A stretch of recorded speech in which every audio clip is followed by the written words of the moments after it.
Didaticamente, a gente poderia separar as doenças que acometem as vias aéreas em doenças mais restritas às vias aéreas superiores e doenças mais restritas às vias aéreas inferiores, né? E só que em fisiologia, em patologia, as coisas também não são muito delimitadas assim. Uma doença ela pode se iniciar em via aérea superior e depois culminar para a via aérea inferior e depois até se sistemizar, ou seja, se espalhar por todo o corpo. A própria COVID é assim. Em muitas pessoas, ela fica restrita na parte alta do sistema respiratório, né? Lá mais na cavidade nasal, na laringe, faringe, na própria cavidade oral mesmo, e não tem grandes complicações. Geralmente ela não tem grandes complicações quando ela fica realmente restrita no trato respiratório superior. À medida que a viremia vai aumentando, a quantidade de vírus vai aumentando e ela vai se espalhando, aí quando ela chega nos alvéolos, nos bronquíolos, ela vai acometendo outro tipo de células, como os pneumócitos do tipo 2, que eu vou citar mais para frente, e aí ela vai realmente lesando o parênquima pulmonar, vai lesando essa parte funcional até resultar, por exemplo, na perda de integridade alvéolo capilar. E aí você tem uma,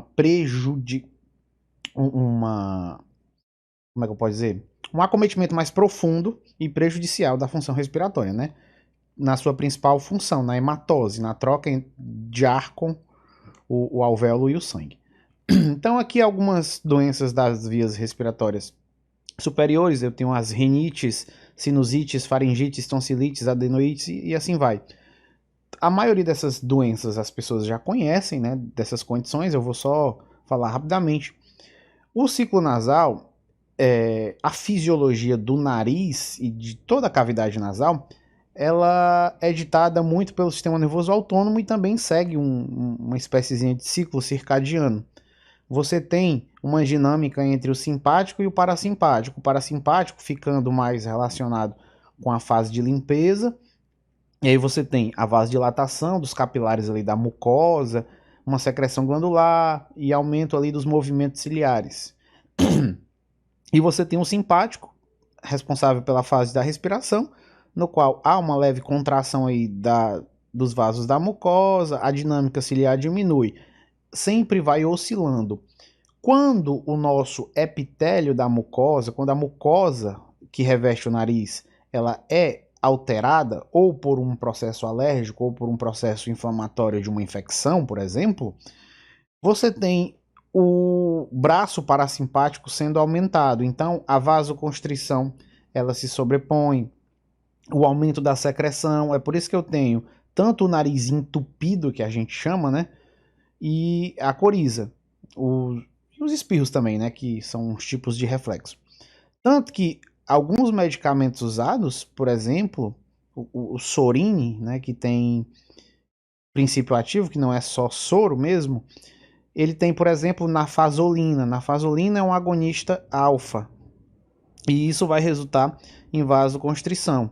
Porque quando os capilares da mucosa do nariz dilatam, fica realmente mais difícil a gente respirar.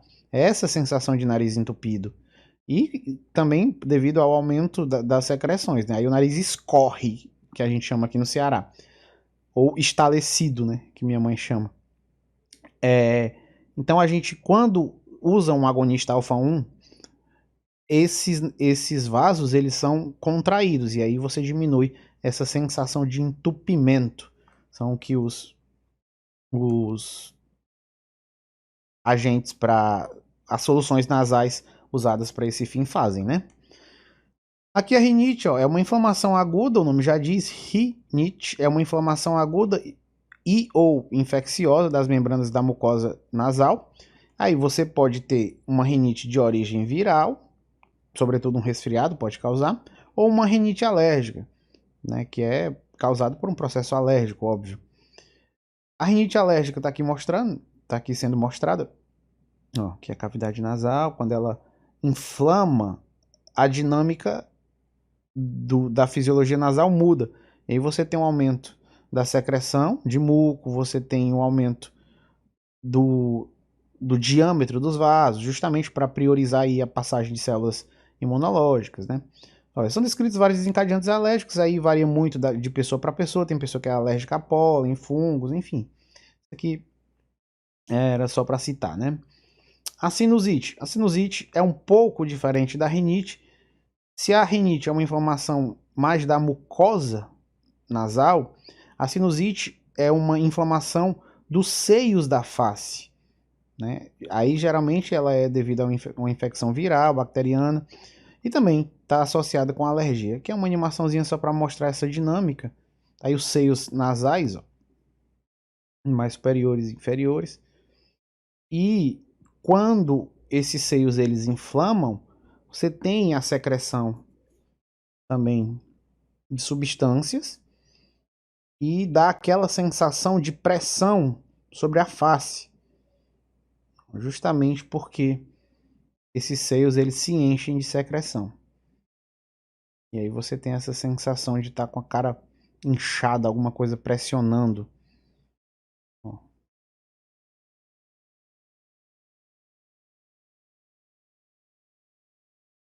cheios de secreção.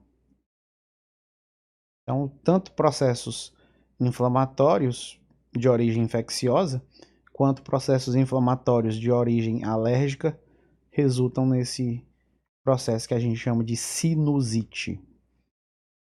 Também era só para citar, não vou perder muito tempo nisso.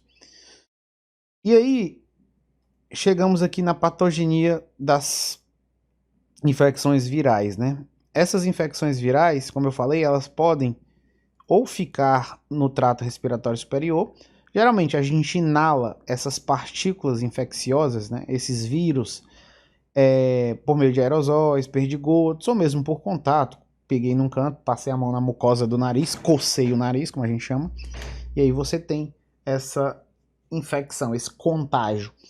Aí os vírus, óbvio, vão começar pela mucosa nasal e vão descendo, né, traqueia e tal.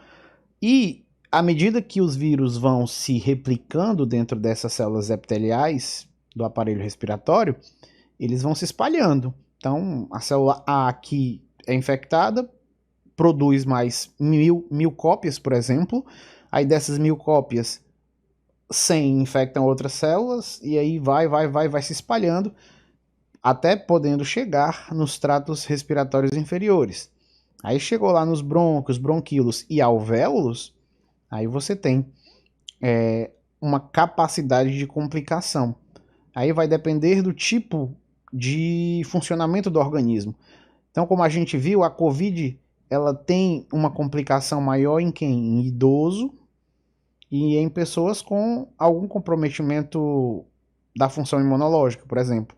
Ou para mais ou para menos, né? Tanto imunossuprimidos como pessoas inflamadas, digamos assim, então diabéticos têm uma capacidade de complicação maior, obesos, pessoas com doenças cardiovasculares.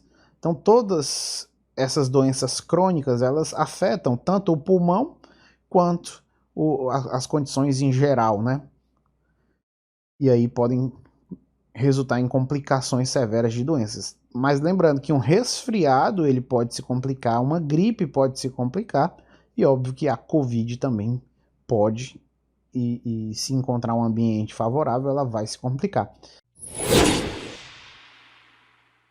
E as referências que eu usei, ó, Margarida Aires, o Guyton também, não deixa de ser, mas apesar, como eu citei, né, de estar bem desatualizado em certos conceitos, o Boron, que já está na sua terceira edição, aqui é a segunda, Fisiologia do Bernie Levy e a Fisiologia da Silverton. São livros que eu realmente indico sempre, sobretudo esses dois aqui, ó, Margarida e o Boron.